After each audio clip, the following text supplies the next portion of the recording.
Flag ചലഞ്ചിലൂടെ ദേശീയ പതാക വിറ്റ് വിദ്യാർത്ഥികൾ സ്വരൂപിച്ചത് 25,710 രൂപ. കൊടിയത്തൂരിലെ തോട്ടുമുക്കം ഗവൺമെന്റ് UP സ്കൂളിലെ കുരുന്നുകളാണ് ഫ്ലാഗ് ചലഞ്ചിലൂടെ നേടിയ 1,00,000 രൂപ ദുരിതാശ്വാസ ഫണ്ടിലേക്ക് കൈമാറിയത്. സ്കൂളിലെ വിദ്യാർത്ഥികൾ ചേർന്ന് ദുരിതാശ്വാസ ക്യാമ്പുകളിൽ കളിപ്പാട്ടങ്ങൾ നൽകിയതും വാർത്തകളിൽ ഇടം നേടിയിരുന്നു. ഉരുൾപൊട്ടൽ ദുരന്തം വിതച്ച വയനാടിന്റെ അതിജീവനത്തിൽ പങ്കാളികളായി കൊടിയത്തൂരിലെ തോട്ടുമുക്കം ഗവൺമെന്റ് UP സ്കൂളിലെ കുരുന്നുകൾ ഫ്ലാഗ് ചലഞ്ചിലൂടെ ദേശീയ പതാക വിറ്റ് വിദ്യാർത്ഥികൾ സ്വരൂപിച്ച 25,710 രൂപയാണ് വയനാടിനായി നൽകിയത്. ഈ തുക മുഖ്യമന്ത്രിയുടെ ദുരിതാശ്വാസ നിധിയിലേക്കായി കുട്ടികൾ നേരിട്ട് കോഴിക്കോട് കലക്ട്രേറ്റിലെത്തി ജില്ലാ കലക്ടർ സ്നേഹിൽ കുമാർ സിംഗിന് കൈമാറി.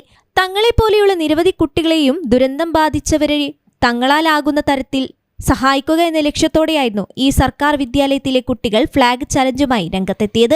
രാജ്യം സ്വാതന്ത്ര്യം ആഘോഷിക്കുന്ന വേളയിൽ അയൽ ജില്ലയിലെ ദുരിതബാധിതരെ കൂടി ചേർത്തു പിടിക്കാൻ അവർ കൈകോർത്തു. ത്രിവർണ്ണ പതാക കൈകളിലേന്തി വീടുകളിലും കടകളിലും കയറിയിറങ്ങി വിൽപ്പന നടത്തിയാണ് കുട്ടികൾ തുക സമാഹരിച്ചത്. ഈ ദൗത്യത്തിൽ സ്കൂളിലെ അധ്യാപകരും മറ്റ് ജീവനക്കാരും PT അടക്കമുള്ളവരും പിന്തുണയും നൽകി.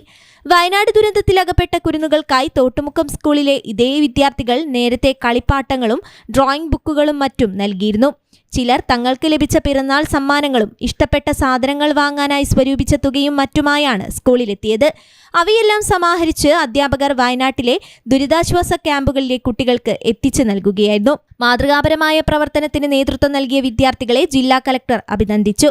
സ്കൂൾ പ്രധാനാധ്യാപിക B. ഷെറീന, PTA ഭാരവാഹികൾ എന്നിവർക്കൊപ്പമാണ് വിദ്യാർത്ഥികൾ കലക്ട്രേറ്റിൽ എത്തിയത്. അതേസമയം ദുരിതാശ്വാസ ക്യാമ്പിലെ കുഞ്ഞു കുട്ടികൾക്കായി സ്കൂളിൽ നിന്നും ശേഖരിച്ച കളിപ്പാട്ടങ്ങൾ നൽകിയതും വാർത്തകളിൽ ഇടം നേടിയിരുന്നു. News bureau, Mukkam.